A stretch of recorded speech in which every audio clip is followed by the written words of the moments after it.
Why do you lie to these people? Why do you lie? Every week. Anyway. What's up, everybody, and welcome for another episode of the Lone Limit Podcast. I'm your host, Chelsie, and this is your host, Jay.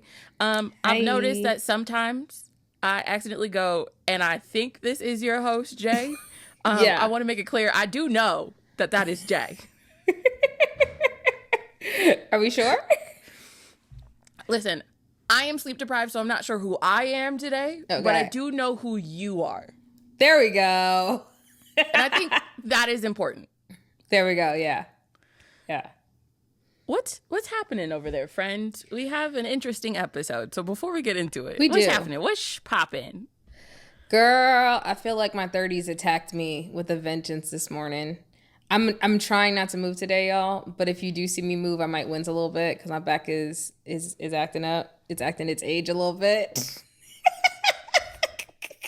I just got that song. My back is breaking. My too tight. Oh, I love that song. I can't move to it right now because ow. That's but fair. yeah, no, I actually love that song.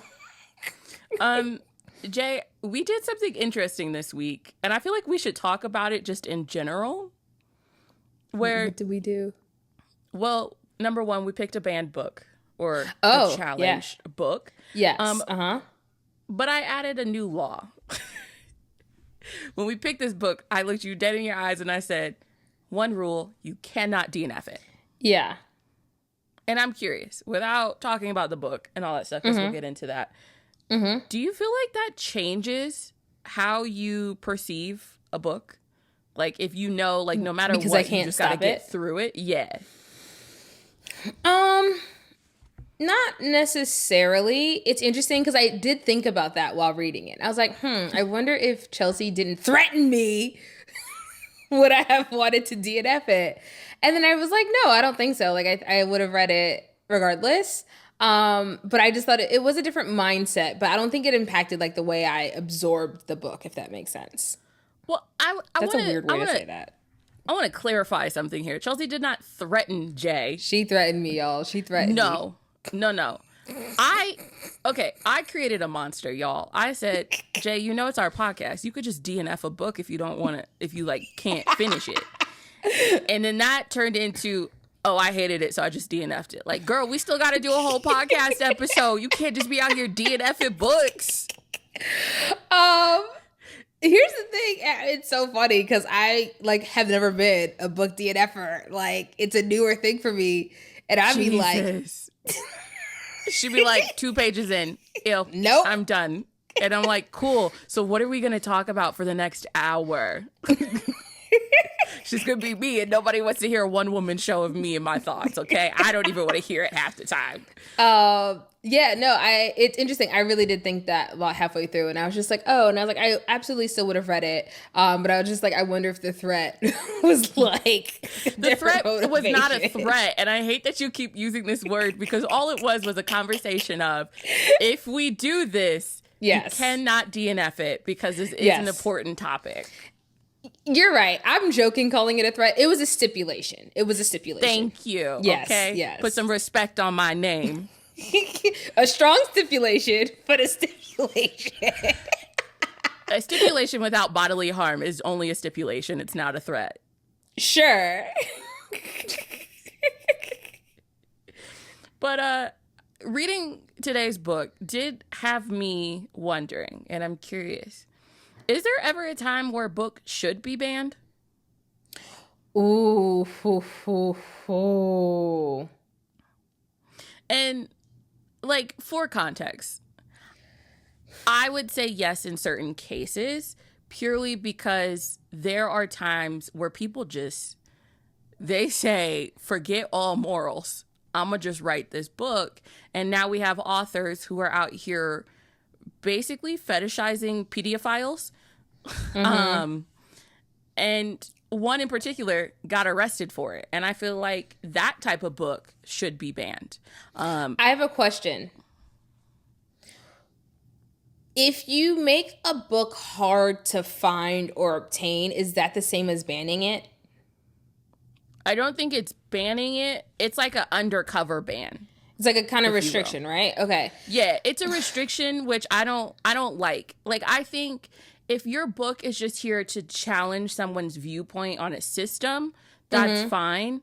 My thing is when you are writing books that have to do with dangerous topics, such as like children being fetishized, if you will. Yeah. That is my concern. But other than that, like, you should be able to write your topic. I mean, now listen, manifestos are a different conversation, but I think overall in the book world, you should have freedom of thought. As long as other people have the understanding of, like, take everything with a grain of salt and use your own free will to think about what you've just read. Yeah. So I'm going to answer this very specifically in the mindset and ruling of like the United States. And the reason why I say that is because there's different countries have different policies, whatever. I'm not that well versed in it across the board. I have read some things here and there in terms of like what other countries do in their rules, but I don't know it well enough. So I'm going to specifically speak as like my perspective as an American in United States as a book reader. I don't like the concept of banning books as a whole, and actually don't have a restriction on what you wrote. I kind of feel like if you put it down, if someone picked it up as a publisher or you self-publish, whatever the case may be, whatever. I do think there should maybe be some restrictions on how you access certain content if it is for public safety. Now, I say that very cautiously because I feel like in the United States, there are some states, some regions that do have banned books and do make it very hard to get them. And I question why these books are banned. Even in this book, when I read it, and I have notes about that later about like, why was this banned? But I understand the concept of public safety. So I would understand like if you say, hey, you can't go to the grocery store and get this book. I say that because there are some grocery stores that sell books. And in some cases, especially in more not metropolitan places, people get books at like grocery stores. So I understand like you can't say like, hey, anybody and everybody can walk into this grocery store and get this book. But maybe if you want something that has more of a, I don't even want to say a taboo topic, but more of a thought-provoking situation, you say. Adult themes, there we go. Whatever they may be, more adult themes that just like, okay, cool, it's still available, but you just have to get it through this way, potentially. Like, I'm okay like a proper bookstore, not the same place. I wonder if I'm okay with sweet. Some sort of like, I don't want to call it restrictions, but some sort of policy about that. I'm okay with that. Now, even in the sense of the author that wrote that book with those specific topics of, you know, I don't love that it was written. I don't love that it was published. I don't love all the things about that. But I kind of look at it like, if someone were having thoughts about something, I'd much rather them like read a book and get it out versus like enacting that in real life. And I don't know how that applies, but I think of the same things like with video games. Like, I'm a big video game player, and like I love racing car video games, and I get to drive as destructively as possible as I can in the game. I will never do that in real life. So I'm just like, because I get an outlet for that, I feel like I don't do that in real life. So I don't know if it would be the same in that regard, but I'm like, I would like someone to have an outlet that's not actively harming people. I think even that has to be careful because like the topic of that book that I referenced is very much about a grown man who was around someone from a very young age and had thoughts of them from that age onward. Yeah. And I don't think that there's any safe space for that. I'll be honest. Those are my opinions. All right. If you have differing opinions, we can absolutely have that conversation separately, world out there. But I think creating a space where people think those actions are okay makes me nervous. Right. And I agree. I do agree with that.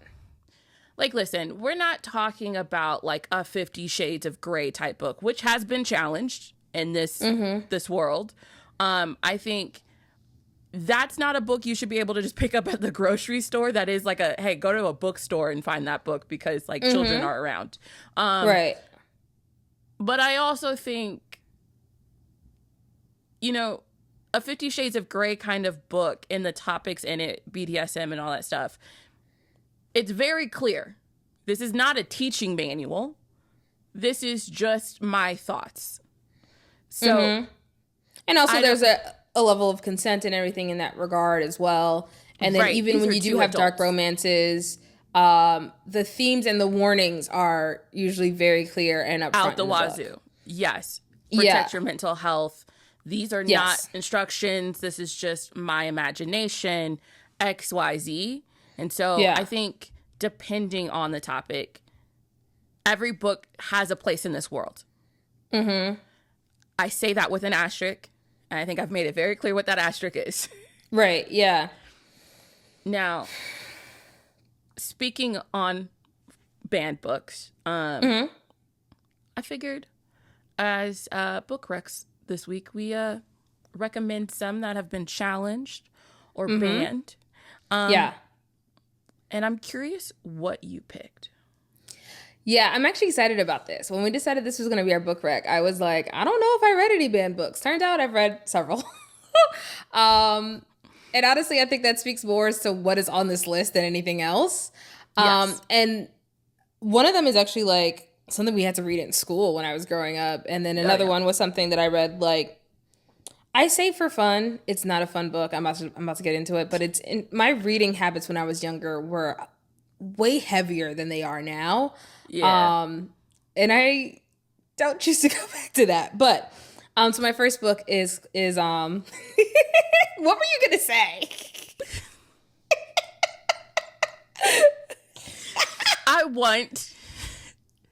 When I say I want to be a good, well-adjusted person in this world, I really mean it, y'all. But sometimes the intrusive thoughts, they went out, and I almost lost.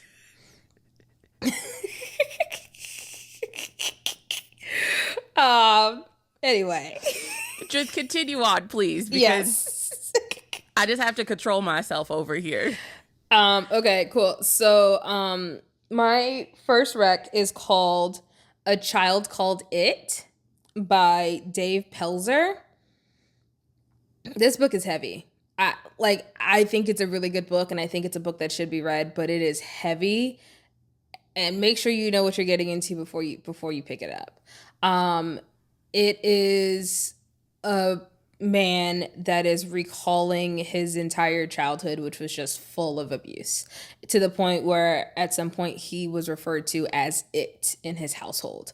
It's heavy, but it's insightful in terms of like some things that you kind of don't know or think are possible, but are experiences of some. I would definitely say if you're like in the social worker space, this may be something that you're probably really well versed with and be like, oh yeah, I'm familiar and stuff with stuff like this. I'll be clear, it's not a fun read, but it is a gravitating one. Like if you pick it up, you won't put it down. It will keep you locked in, and it's a journey. But yeah, A Child Called it's a really good book, but it's heavy. My next one's a little bit lighter, but it is on the list, and I was shocked when I saw it. And it's The Giver by Lois Lowry. This book is very interesting to me. When I saw it on the list, I was just like, I'm so confused as to how it's there. I read it, I want to say middle school. I've read it since then, but I want to say my first time was middle school, and I believe it was like a class assignment. And I was so into the book. As far as I'm concerned, I believe there's also a movie about it. I feel like I watched it. I can't really remember, but either way, it's a good book. And it actually kind of has similar vibes to the book that we read today, in the sense of like, it's set in a curated world, not far off from what we're accustomed to, but not going to the same rules of society and such there. And it is set mostly for like teenagers kind of thing. And I'm trying to think like how could I talk about it without giving stuff away if you've never read it. But it's essentially, if you think of something like a Divergent series, if you think of something not maybe as extreme as the Hunger Games, but essentially in terms of like, you have groups of kids that are together in certain groups, and they're trying to, you know, get through society, but then they having to deal with like growing up and what comes along with those things in a society where everyone is trying to keep you, quote unquote, sameness. Like everyone's staying the same. So it's a really, really good book. It's very, very tender and touching. Again, when I saw this on the ban list, I was like, what? What can get this on the list? But it's a really, really good book, and it has, in my opinion, I think it stands the test of time. It's a good one. I definitely suggest you reading it. I read it when I was younger. I think it's definitely, I read it as an adult again, and it was still good. But yeah, The Giver is really a nice thought-provoking book, but not on like the heavy side of things. How is it that even when we do book recs on banned/challenged books, we still go opposite directions? Listen.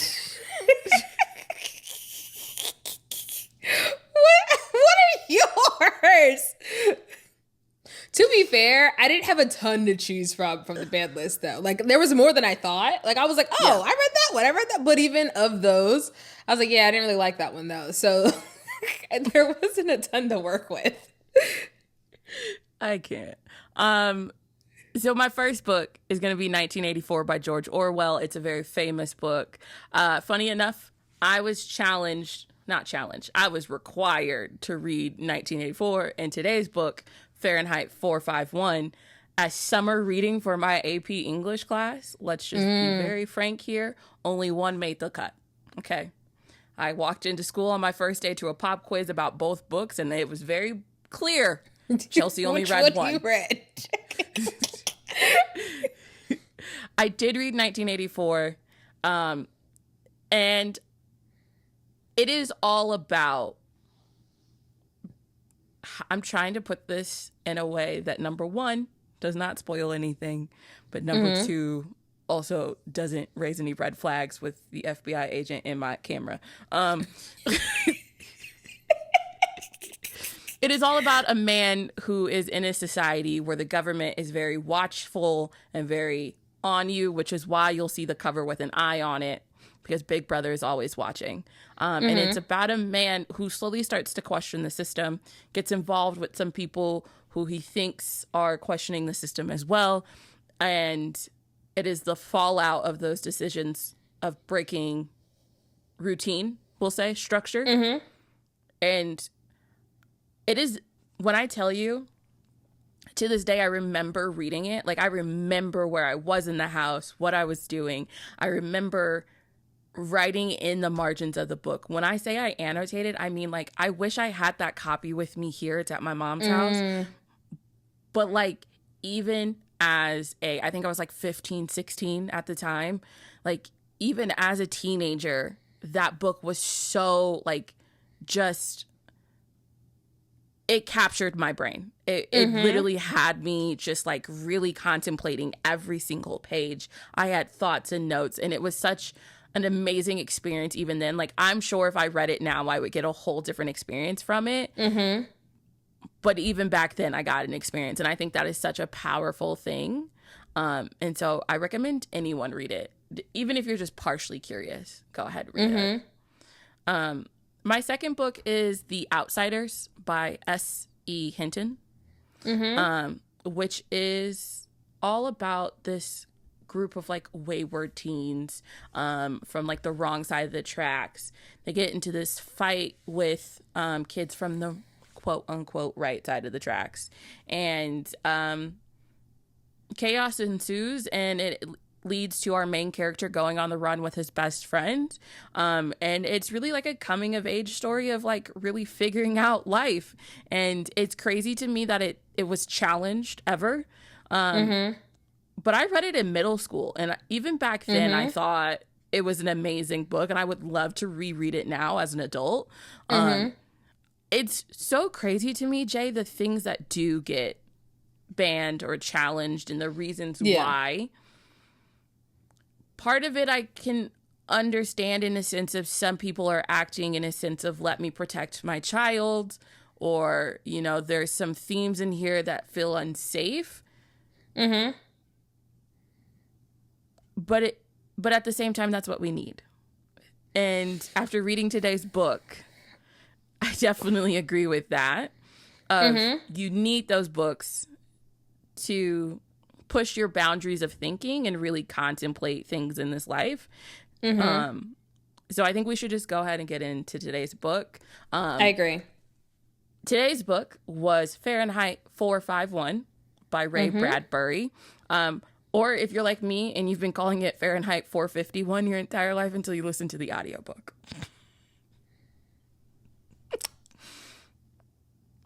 Okay. I'm assuming your audiobook did not call it 451. It did call it 451, but I'm still thinking of it as 451 because that's just how my brain breaks up those numbers. It's just the name of the firehouse, the fire unit. Like, listen, I'm right there with you, okay? Like, I kept listening to the audiobook and I wanted to be like, listen, I know you're the audiobook reader, but you're wrong.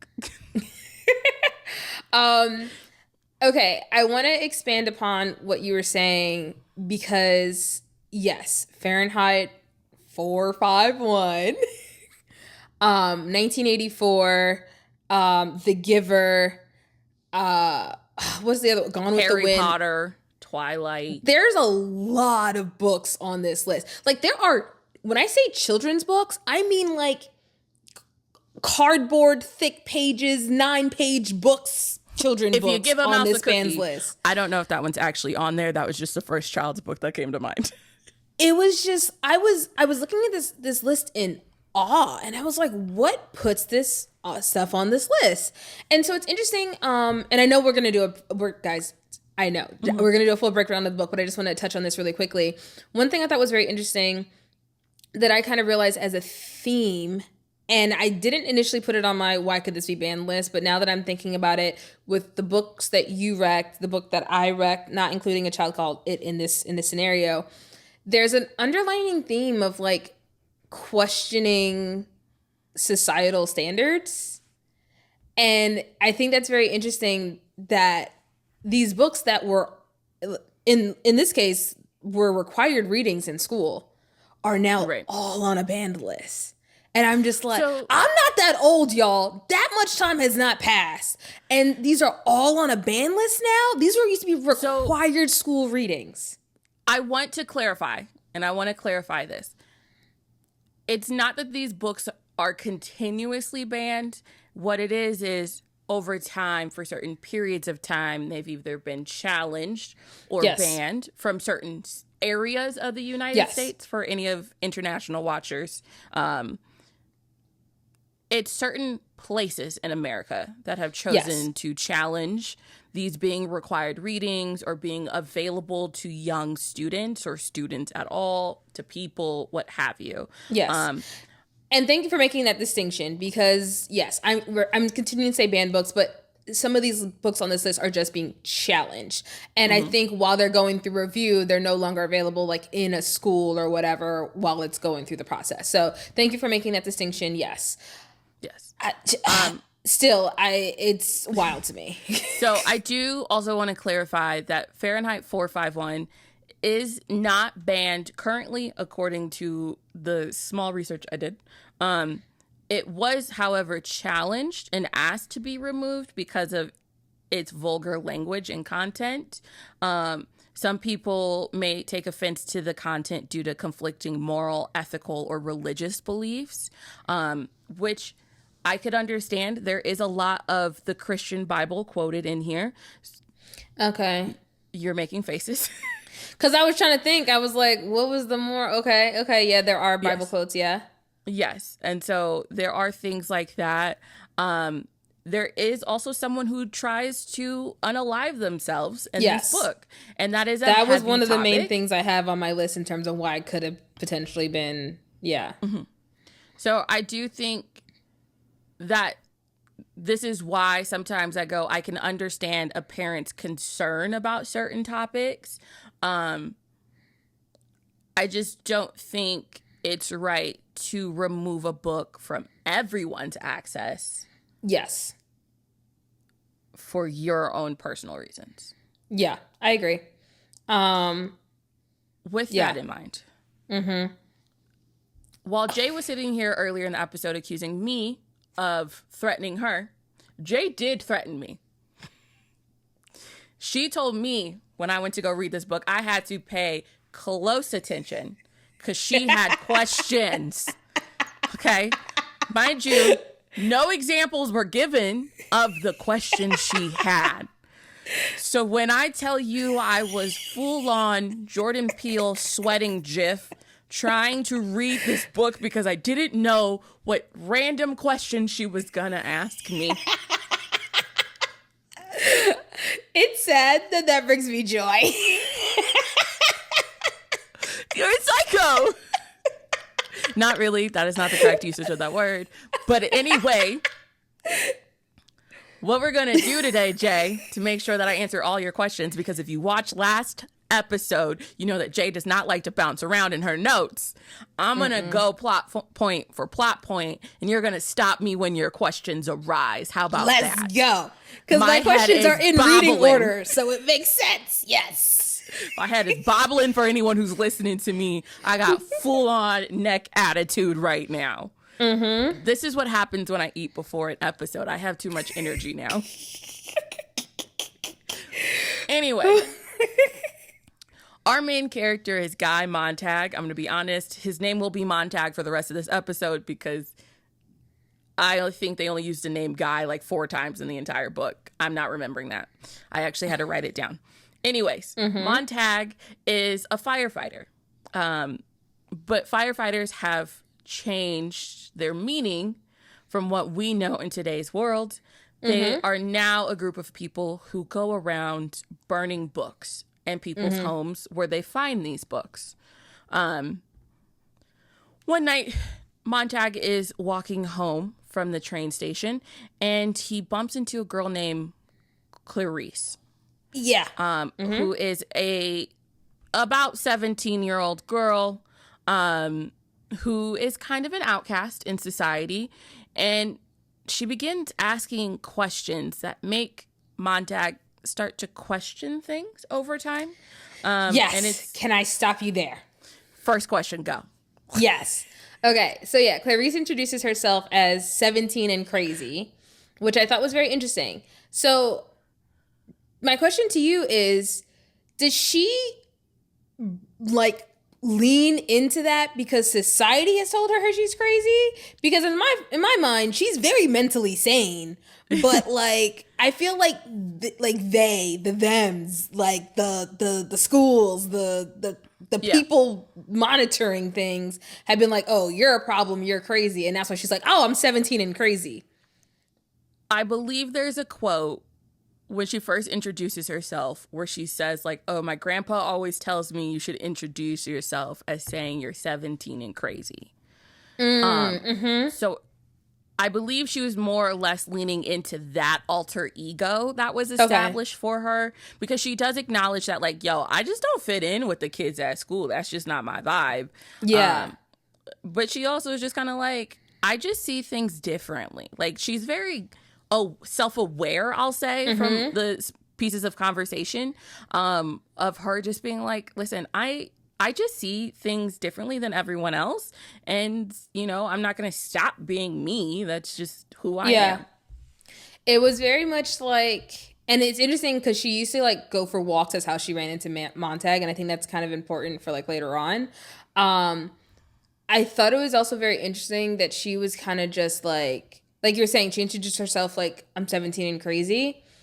I think it was also to give other people the opportunity Comfort. to be like, if I want to engage or not. You know what I mean? Because if she comes at you with that kind of energy, like she says, a lot of people just ignore her. They just walk past her. Like they just dismiss her.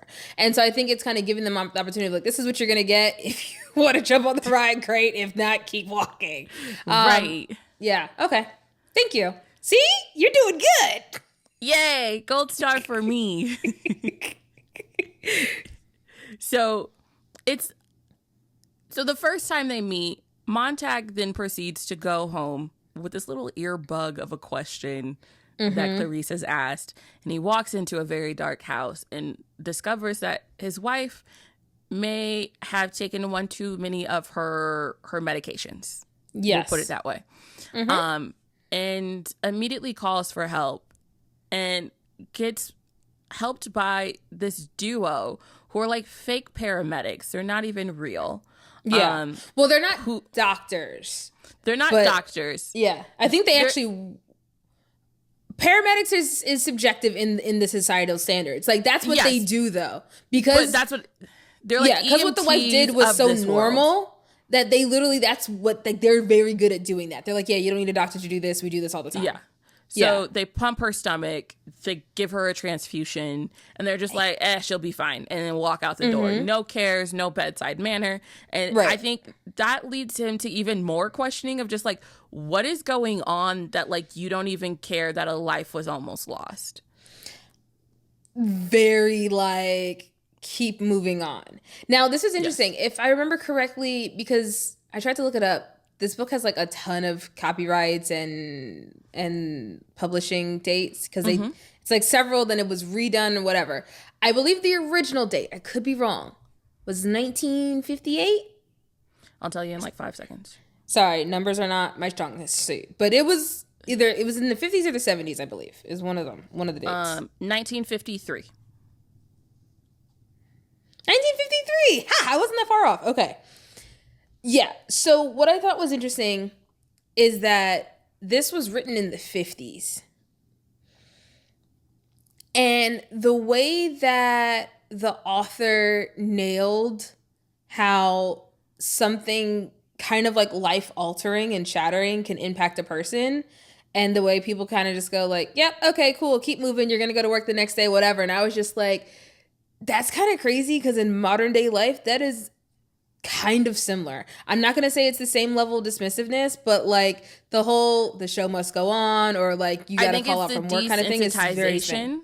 Yes. I think at this point, especially for millennials here, we've gone through a lot of once in a millennia experiences. Yep. So it's very hard to feel panic when everything that happens in our lifetime is supposed to be a once in a lifetime situation. Yep. And so I think it is a great call out. During this author's journey of writing this book, there are a lot of political things happening. So I think it is fair for him to be like, yo, for us, it was the same way. Like, I'm sure back in the day of 1953 with McCarthyism and a whole bunch of other things that this is not the podcast for, so we're not getting into. Like, I'm sure back then, especially for my grandparents, because we're also headed towards civil rights at this point, like, every day was a situation where you just had to be like, at the end of the day, the bills still got to get paid, so let's just keep it pushing.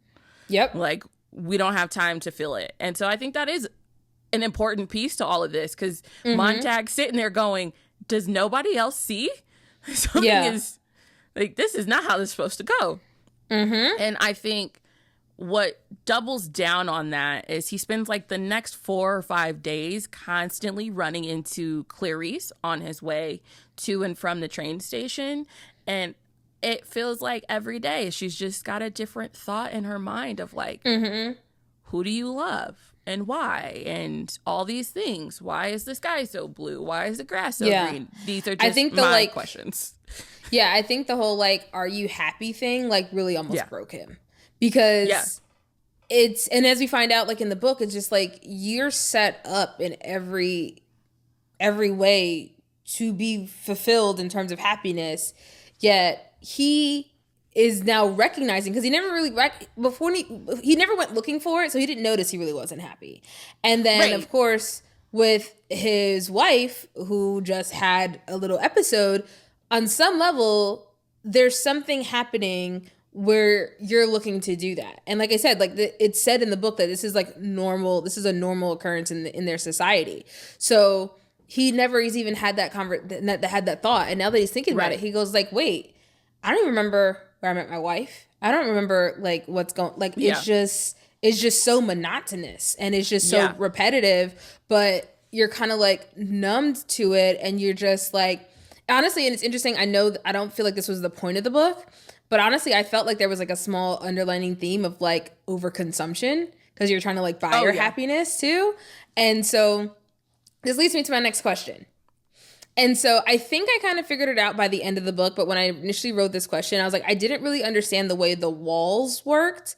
But now I think it was like, instead of having a TV, the whole Yeah. wall is the TV. And then when you add another Yes. wall, it's like another layer of information and then another one. And then I think like when she wanted the quote unquote the fourth wall, it would have been like a full immersion surround sound type setup. Yeah. Okay. Yeah, like we call it like 4D or what have you, where you're fully immersed in it. So that's, yeah, you got that one. Okay, yeah. Because when I first wrote, I was like, I'm really confused about this whole wall removal thing. But then by the time they were doing like the chase and they were talking about it, how it was on TV, I was like, okay, I think I got how it like works. Okay, cool. So now that Montag has made a friend in Clarice, he stupidly goes to his boss, Captain Beatty, and kind of starts questioning the system. And I'm going to be honest, Jay, there's no world in which I'm going to go to my boss and start questioning the world with my boss. Like, the man is part of the system at that point. Full on. And I'm sure there are some hey Mitches in this world that are just part of the system, but they don't want to be, and they're in the background trying to bring the system down. That was a very Hunger Games reference. I'm sorry. But in this situation where this man proceeds to continuously quote books and look down on them and set them on fire, like, there's clearly something that is a red flag with Captain Beatty. Now, over time, you can kind of start to speculate about who he is as a person. But at the beginning, I was like, you need friends, because this is not the first person you should go to asking questions. But even then, that's a big situation, because the way the society is set up, you don't have friends. You don't spend time with people in a non-organized, like, predetermined situation. Like, That's fair. Like I mentioned, like, Clarice was like walking, and that's how Montag ran into her, like, on like walking home from the train. They literally have a list of people that just walk. Like, that's considered strange. Now, here's the thing. Walking with a purpose is different. Walking just to walk is where they're like, oh, that's an odd one. Because Montag is walking every day on his commute, right? But it's because he's coming from work to the house. He has places to go to, places he's coming from. She's just walking leisurely, and like, they're like, that's dangerous. And so I just thought it was really interesting the way that Clarice, like in one of her talks with Montag, like from coming home, I thought it's very interesting. I wrote down that Clarice speaks of Montag's profession as a firefighter, similar in modern day how we speak about police officers. And it was just like, I thought it was really interesting in terms of like, you have a division, a group, a department of people that are essentially enacted for protection. But in this case with Montag as a firefighter, like, of course we know, like, traditionally firemen are putting out fires, right? But in this case in the book, they start them. It's it's purposeful, and it's not supposed to be like destructive in terms of burning a whole bunch of stuff down. It's very targeted. But this entire department that was initially for protection is quite literally used for destruction. Right. And I kind of thought it was interesting that, like, some of the words and stuff that she was saying, it was reminding me of things that I feel like we've said about modern day police department sometimes, in the sense of like, you're here to protect, but yet you are enacting violence in some situations. So I thought it was very interesting to kind of see like the juxtaposition in verbiage, especially given the time of, you know, when this was originally written and such. And I was like, wow. And it was, I don't know, for me, it was kind of eye-opening that you have an entire department that its entire purpose is to protect. And yet that's not what they're being used for in that time. Yeah, and I think Montag has that feeling himself when, after he's questioning his boss, they get a call to a house and they find this older lady with like a full library, and they are going to set it on fire, and she chooses to stay in the house and go with the books instead of evacuating. Yes, I do want to make one point though. He specifically says that when they come in to do the books, like burning of the books in the home, that people aren't there. The police goes in before them and remove the people so that when they come in, it's just the things that they're destroying. So this was his first situation coming in where there was a person, and he was very thrown off by that. Yes. And so the correlation is like, he's now in a place of like, what are we doing?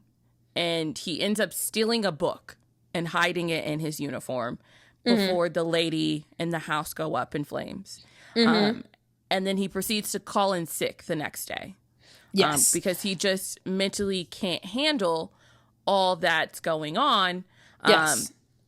And so this is where I feel like things took a turn. And I mean, not in like a bad or a good way. I just mean, this is where things started to amp up for me. And I was like, oh, we're in it now.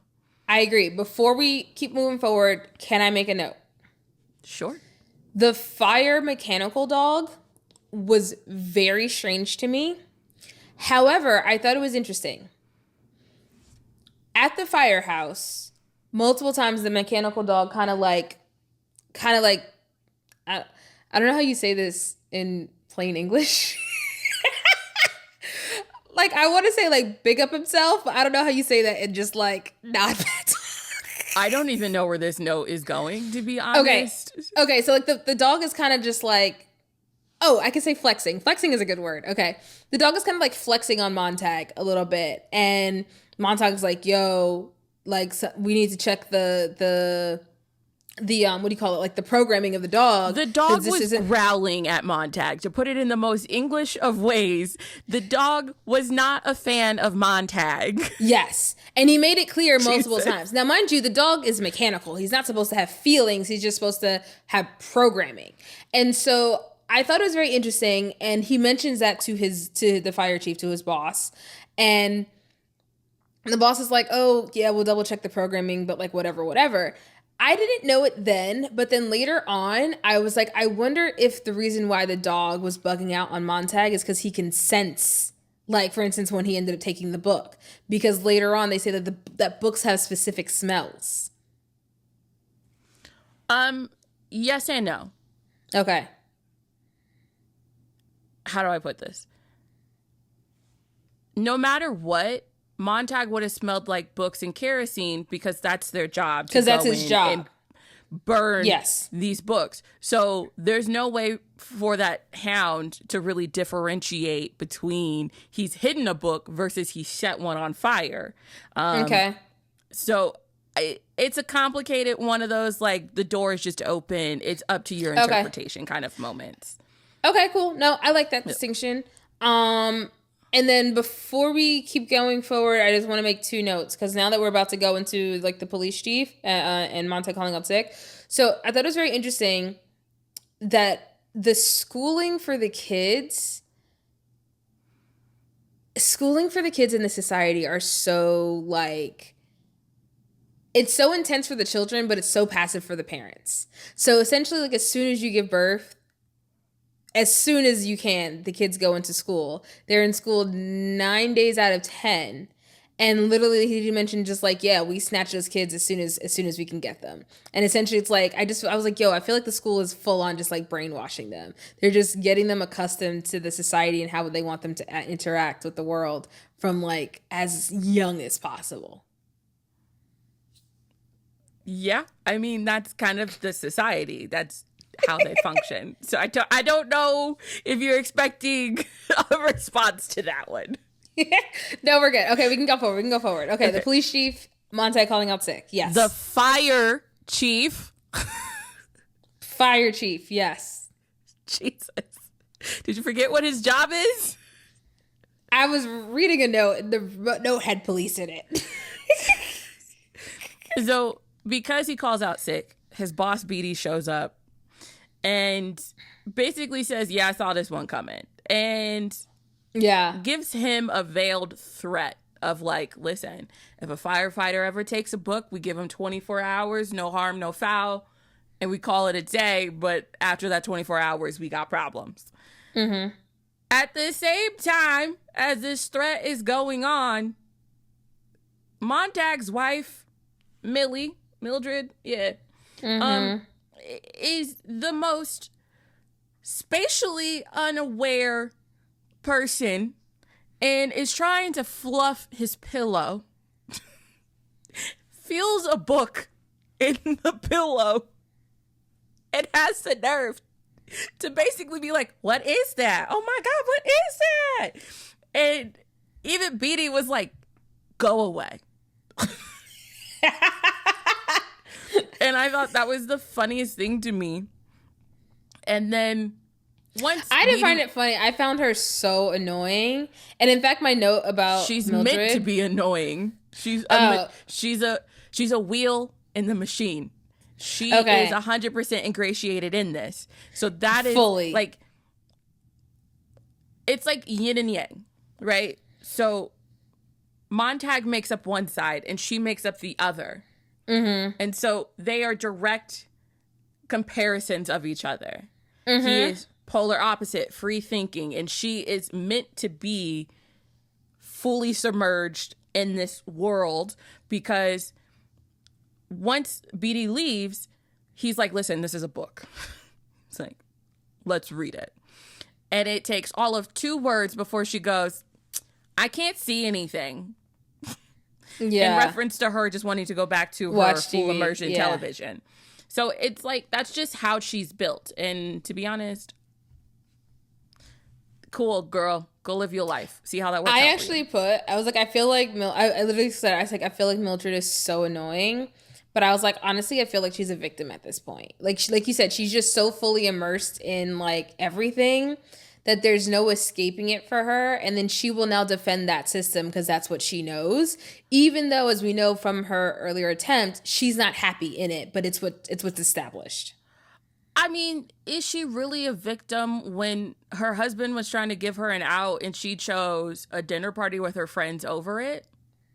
I mean, I don't know. I don't know. I feel like I also wanted to know what she did during the day because it kind of felt like she was like housewife-ish where she's just home all day, and then with her being home all day, she watched TV all day. Well, and then it was kind of just like, I also want to make it clear that like your life. My question was not one that required an answer. It's more of like a free thought of like, is she truly a victim? Is she not?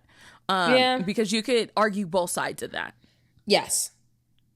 So after Montag struggles to read the book with his wife, and their book club fails, he remembers a man that he met in the park. Yeah. Also, let's take a note. He had like 20 books in the house. That's true. He had been collecting books over time. Because like I thought the one that he got from the old lady's house was his first stolen book. And it was like, nah, he's been like squirreling them away. I was like, yes. Bro. And it also let me know that he was thinking longer than we could know, essentially. Well, you have to realize, like, this is a grown man. So I think while Clarice's questions were valid and very good, they're not the thing that started this. It's just like the straw that broke the camel's back. Like, this is just what pushed the floodgates wide open. Also, I do want to also mention that at this point, we find out that Clarice has passed away. It is said casually by his wife that she got hit by a car. Mm-hmm. And to me, that smelled real fishy. I'm going to be honest. It did. It really did.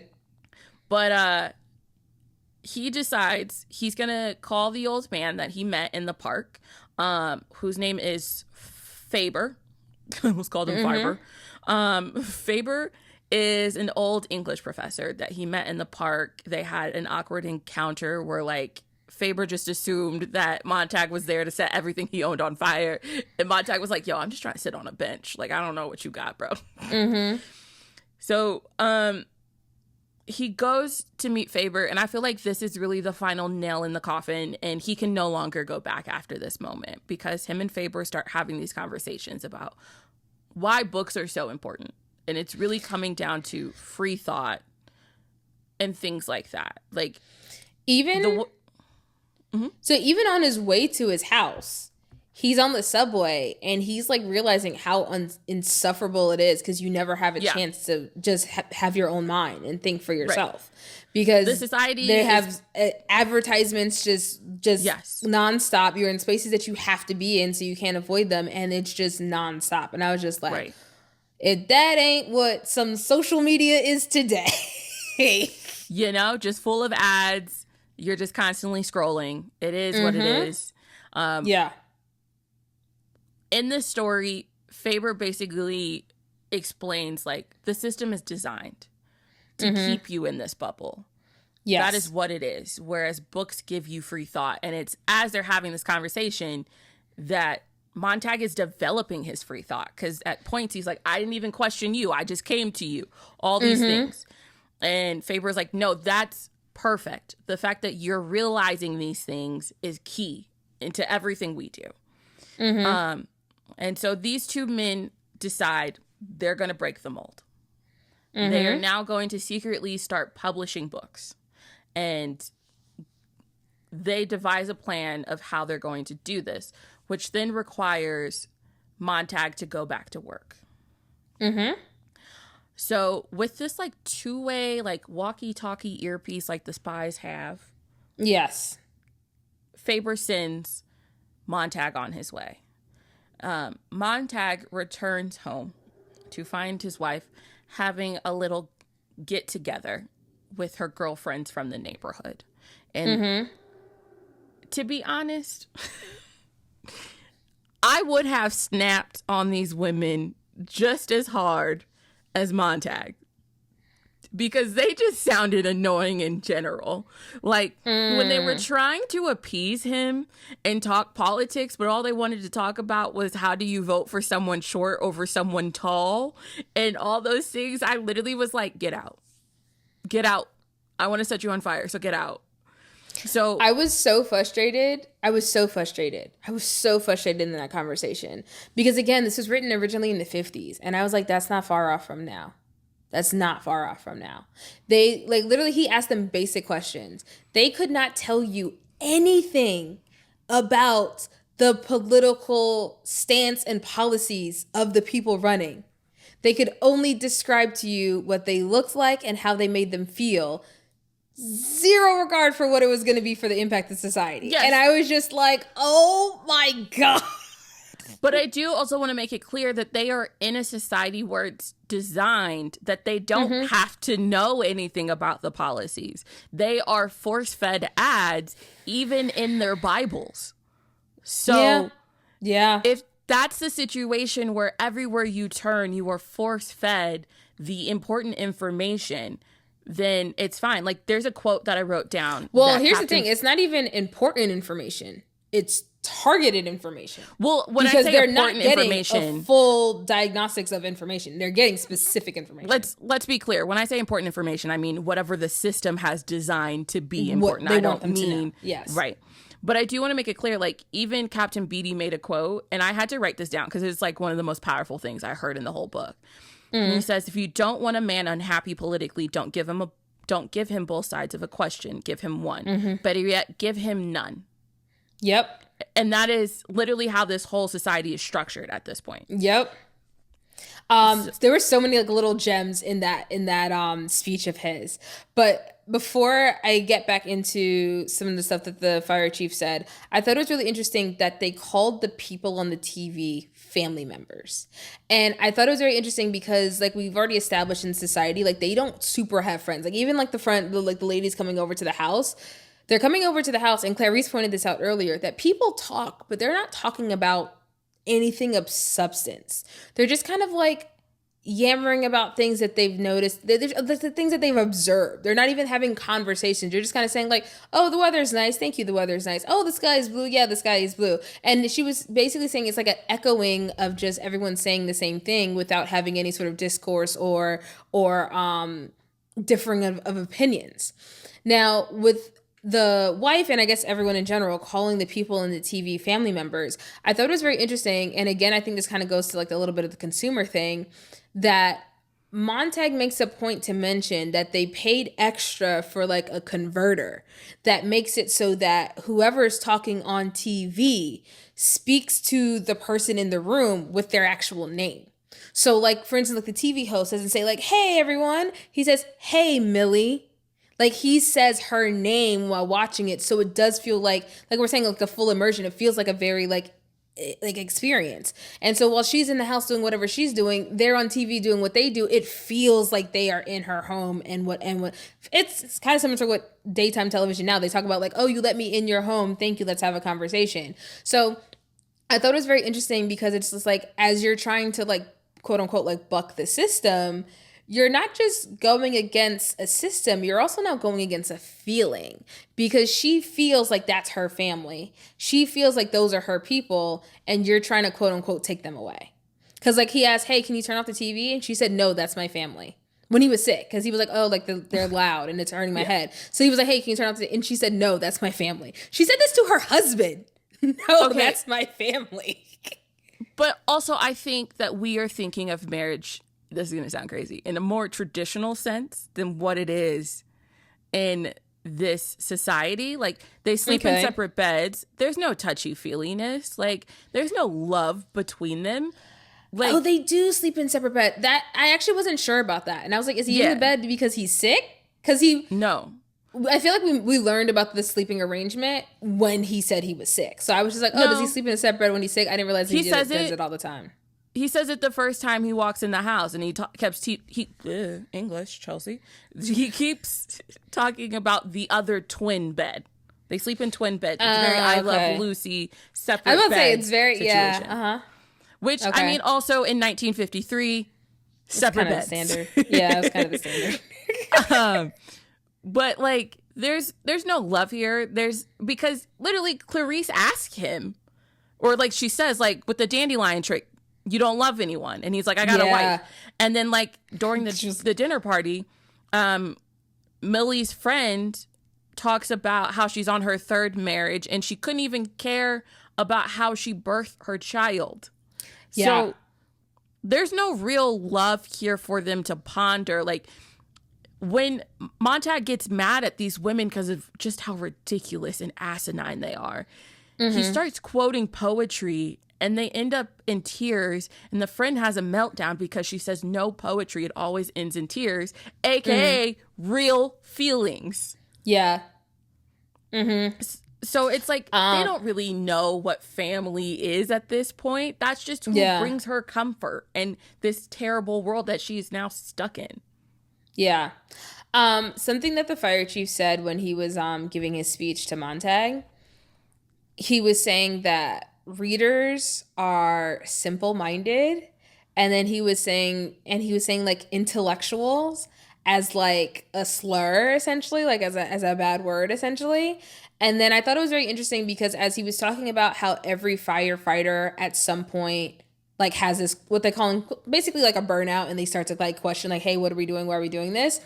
He specifically said this. I thought it was very interesting. And I thought it was kind of like, dude, you're such a hypocrite. He said, "You're intuitively right." And then he was like, "But," and then he kind of goes back into all these things in terms of why society is structured the way it is. And I was like, but bro, like, you realize that every single person that comes through the fire department at some point has this moment of like, you can maybe say an epiphany. And then you guys go like, yeah, like that gut feeling, I get why you have it, but, and then it's just like all these other things to go back. And I'm just like, exactly. That's cute. Anyways. Exactly. Back to the programming. Right.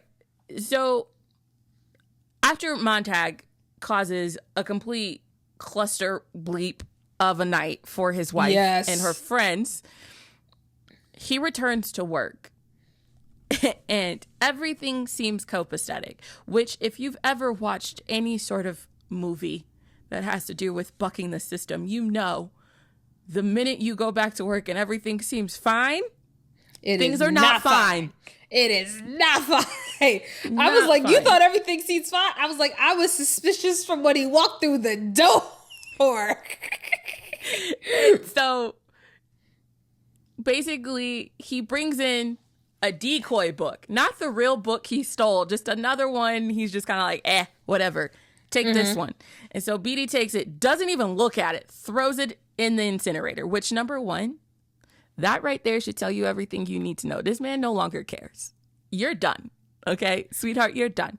But before we can really get into things, they get a phone call or a fire alarm, whatever you want to call it. They get called out to a house, which turns out to be Montag's house. Now, here's the thing. So Montag doesn't know this. And he's just like, oh, the fire chief is driving. Like, he never does weird. That. Like, literally, I was like, bro, you don't see the setup? Like, now, if you guys are on Instagram, there is a red flag guy. The way he was just swinging the red flag around. Yes. And Jay, in this moment, did you gasp? Did you clutch your pearls and go, oh, I knew it was coming. Because first of all, they got the fire alarm. And the whole thing they always say is like, fire alarm happened, you have to be swift. The fire chief goes, we can finish this game of cards first. I was like, ooh, red flag number one.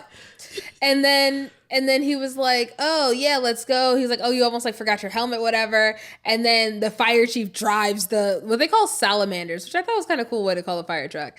And then I was just like, red flag number two. And he kept like talking to him while they were driving. Yeah. And I was just like, this feels like a lesson.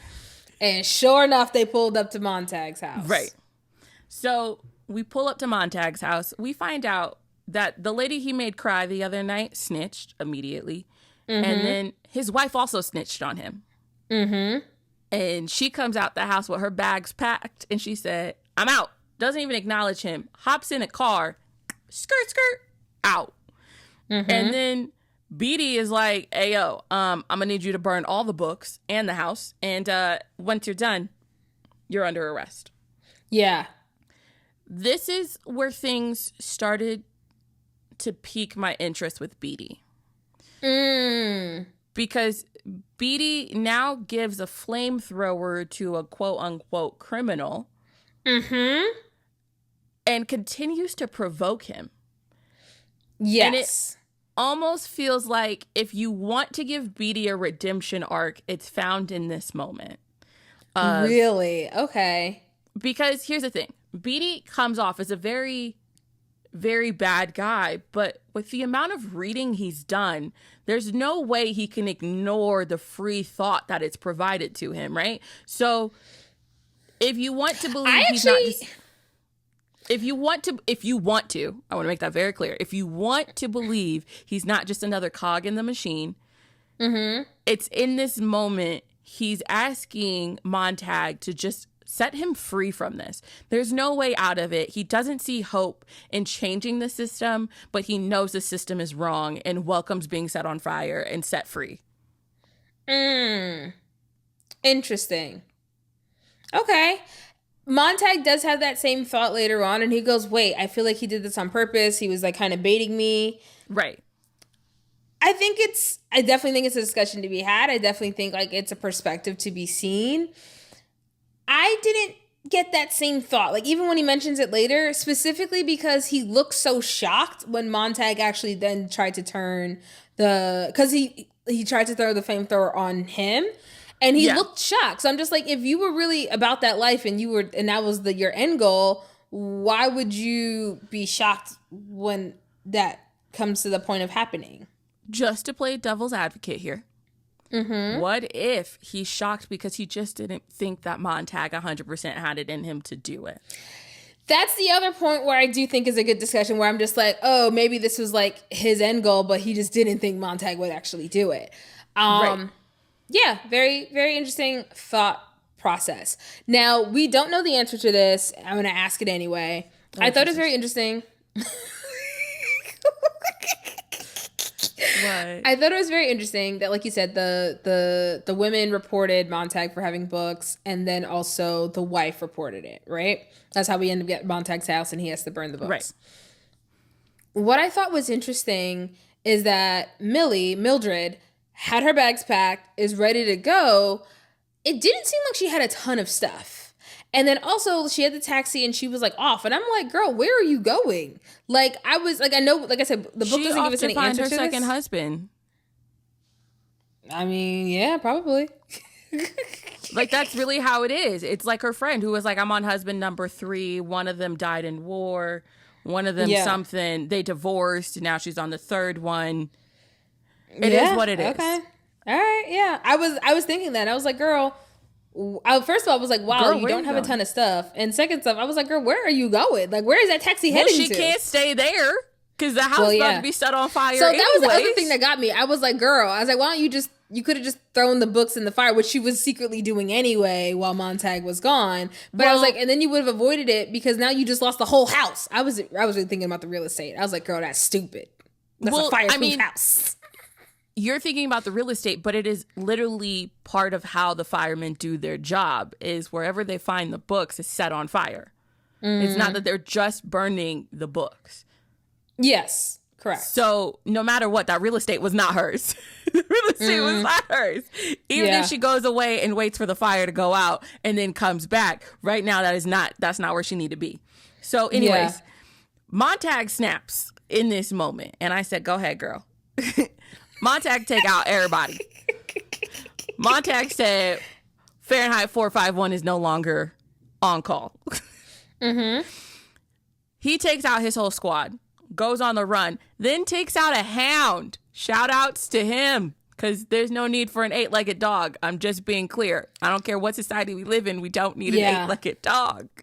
It's weird. The dogs freaked me out so much. So much. And so he goes on the run with what books he could salvage because his nosy wife couldn't find all of them in the bushes where he hid them.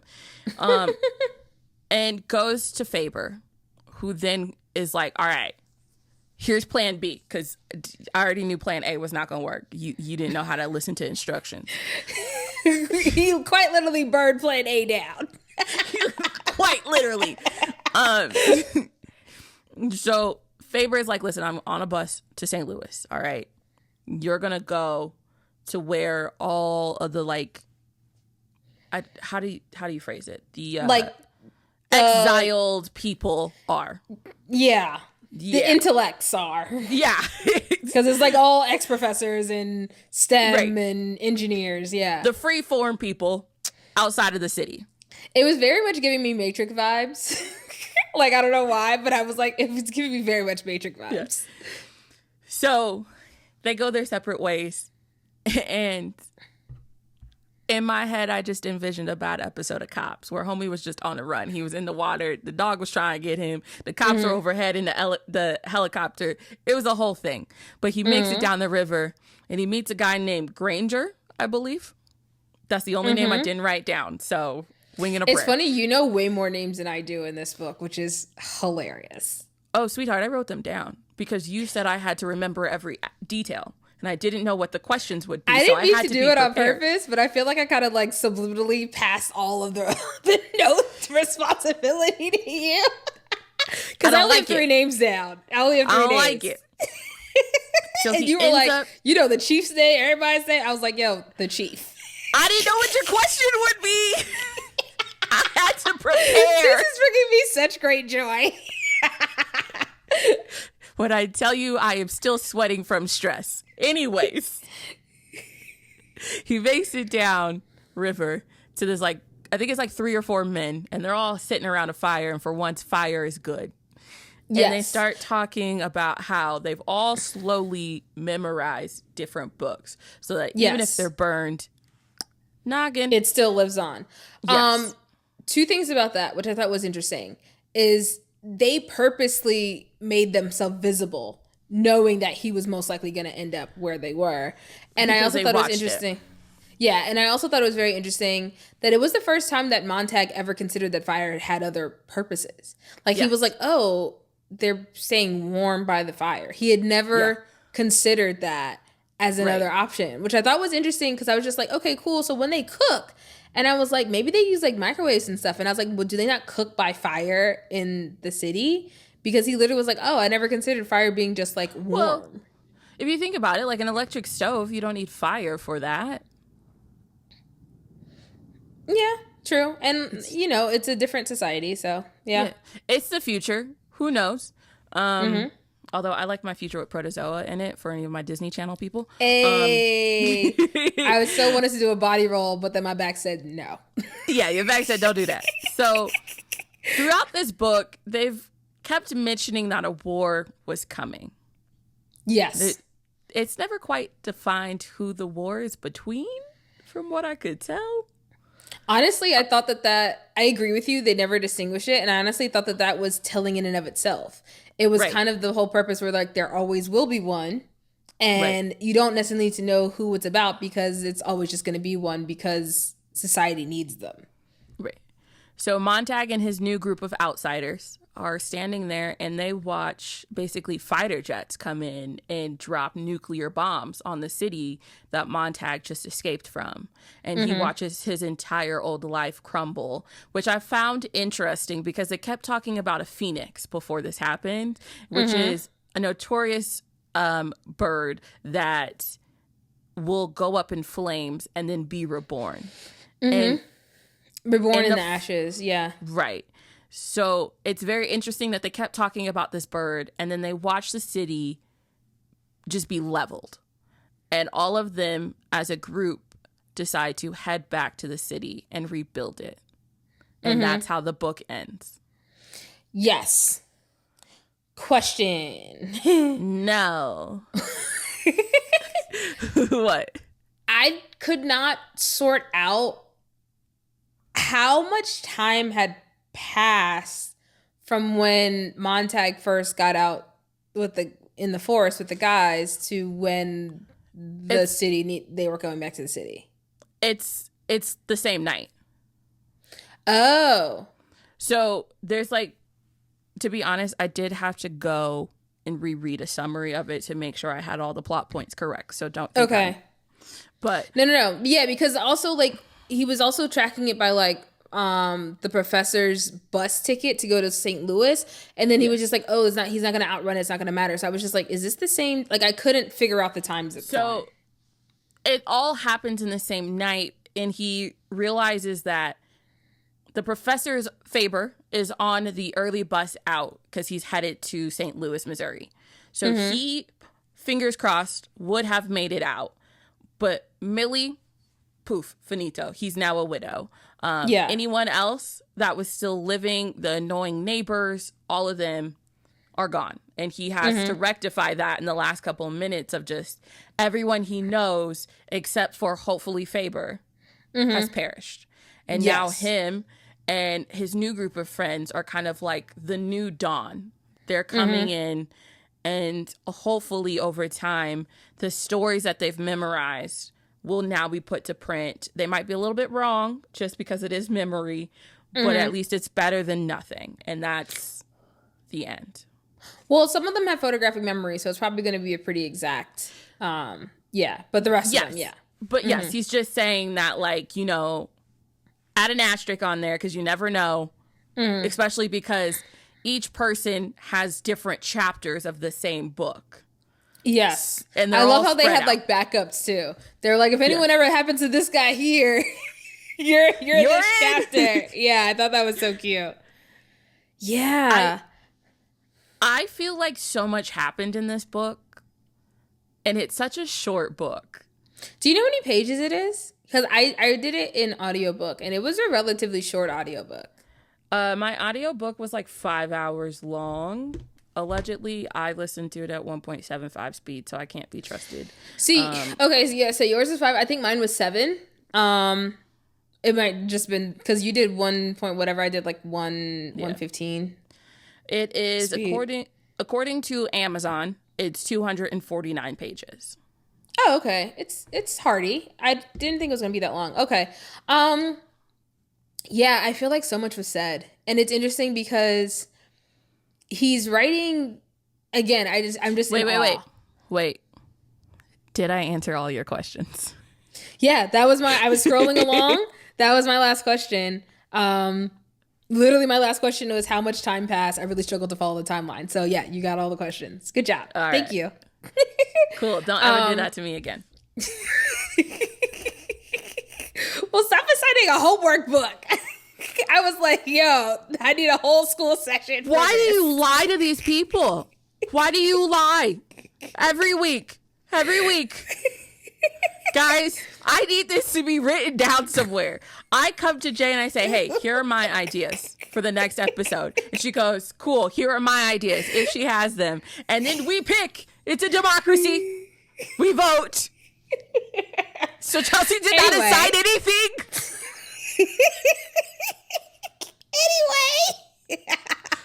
All jokes aside, and I hope you guys enjoy this, because by the time I got like maybe, honestly, I feel like the chapters were really long in this book, but I think by the time I got to the whole first chapters. There's only okay, 3. yeah. Okay, yeah, I was like, these chapters are long. Okay, so I don't even know if I did get through the whole first chapter, and I really thought about this, and I said, this is the kind of book that I kind of wish I was in a class for.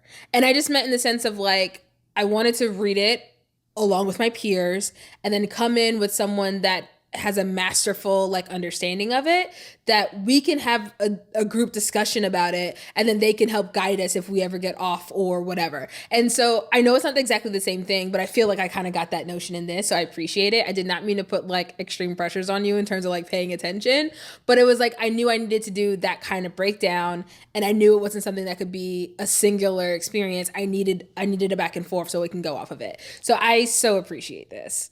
Look at me. And I hope you guys appreciate it too. Enriching your life. I know. I'm a gift. Every day. I'm grateful.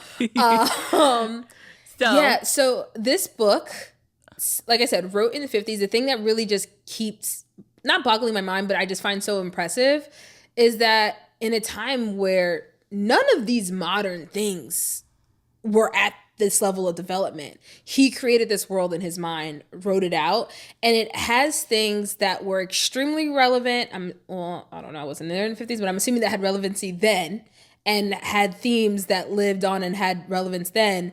And then here we are reading this in 2025, and I'm just like, man, I see the parallels of life today.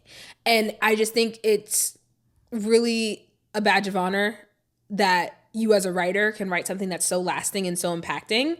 I know we talked about how this is currently not a banned or challenge books, but it was. But I'm looking at this like, I feel like this is a book of great importance. I think it should be a required reading in schools. And if not this exact one, then something of similar things with similar structures and societal like norm standards should be established and talked through, because I just feel like something like this it has lasting power as we can see, you know, like it was made into a movie fairly recently, and so it's just like the story has staying power and has purpose to continue to keep coming up as generations and generations go by. So what are you rating it? So I'm actually ready for this. Are you ready for this? Because I'm not. Are you not? Okay. I literally, as I asked you the question, registered that I haven't even marked it as finished on Goodreads. Hilarious. Okay. So I'm actually going to give it 2 ratings. I don't want to hear it. I'm going to give you 2 ratings.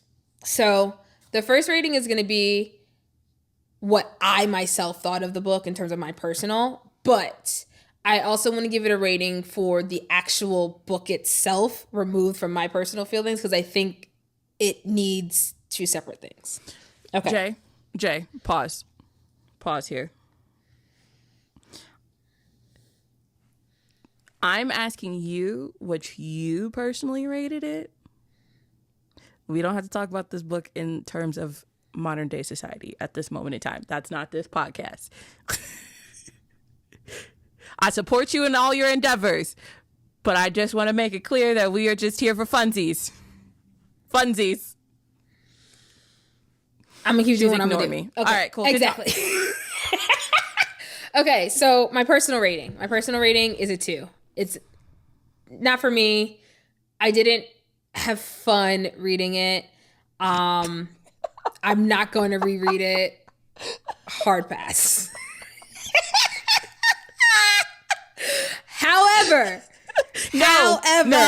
Yes. Hear me out, Jay. Hear me out. Hear me out. I have to make the distinction. No, hear me out. I need to make this clear. You are trying to do 2 separate book ratings for this book because you know you didn't enjoy it, but it was still a good book. So instead of just giving it a slightly higher book rating, no, you have chosen to split them in half, which is the most absurd thing possible. It makes complete logical sense. No, it does not. For someone who likes to give out quarters and half stars, you're telling me you could give it a 2.75? Okay, so check this out. We're almost there, y'all. We're almost there. Okay, so my rating for the book in terms of how it is as literature as a whole is a 4. I think it's a very good book. I think it's well written. Damn, you couldn't even give it 5 stars. No, I've read other classics that I prefer a little more. Lasting power, something to say, all great things. Yes. Personal rating and then the book itself rating, because I will definitely never reread this, but I absolutely will recommend it because I think it's a very good read and I think it has lasting power. It's just not something I would do for fun. And I like to read for fun. Mm-hmm. Okay, your turn. I'm giving it 1 and only 1 book rating. Oh, I thought you were giving it a 1. I was like, what? Okay. Nah. This book is a 4. Okay. Intellectually, it's got everything I'm looking for. Mm-hmm. In terms of story, no build up, right into it, exactly how I like. Thank you. I do think it's a good book. I do think that it's an important book and it is pivotal for a lot of people out there in this world. I don't know if I would shout from the rooftops for everyone to read it. I do think that there are other books that others could read that will still get the same message across, depending on your book reading style. So it's a 4 for me. Mm-hmm.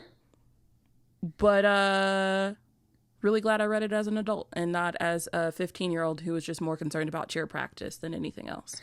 You know what I just thought about? I remember someone was saying that, like, oh, if we need to do a modern day revolution, follow the book people, because we've been reading Revolution for years. Yeah. And that kind of gives me that sense in this book. And yeah, I agree with you. I think it's very important. I think it's something that does need to be read. And it's a good book. I can't speak bad about it as a book. Right. I just know, y'all know, for me, rereading is such a large part of my rating structure, and the way I won't is just so very distincting. But again, it's just for what and why I read. Like, if I was younger, I probably would have read this probably 3 or 4 times. But as an adult, normally I wrap these episodes up by giving you a little goofy life. I don't want to say life lesson, but life tidbit. Nugget. There we go. But I'm gonna switch it up this week, Jay, if you'll let me. Of course, obviously, don't be a Beatty, because no matter which side he falls on, he was just too much. But instead, I'm gonna dedicate this to my AP English teacher, Murph Dog, who wanted me to read this about 11 years ago. I did it. I did the assignment.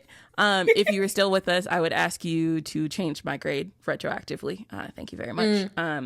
But yeah, thanks for everything, Murph Dog. And for everyone who's watching, go ahead and like, comment, and subscribe. I know this is a little bit different, but don't worry. Next episode, we'll be back to our little romance corner or what have you. We haven't picked the next book yet.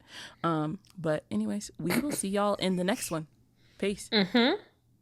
Bye.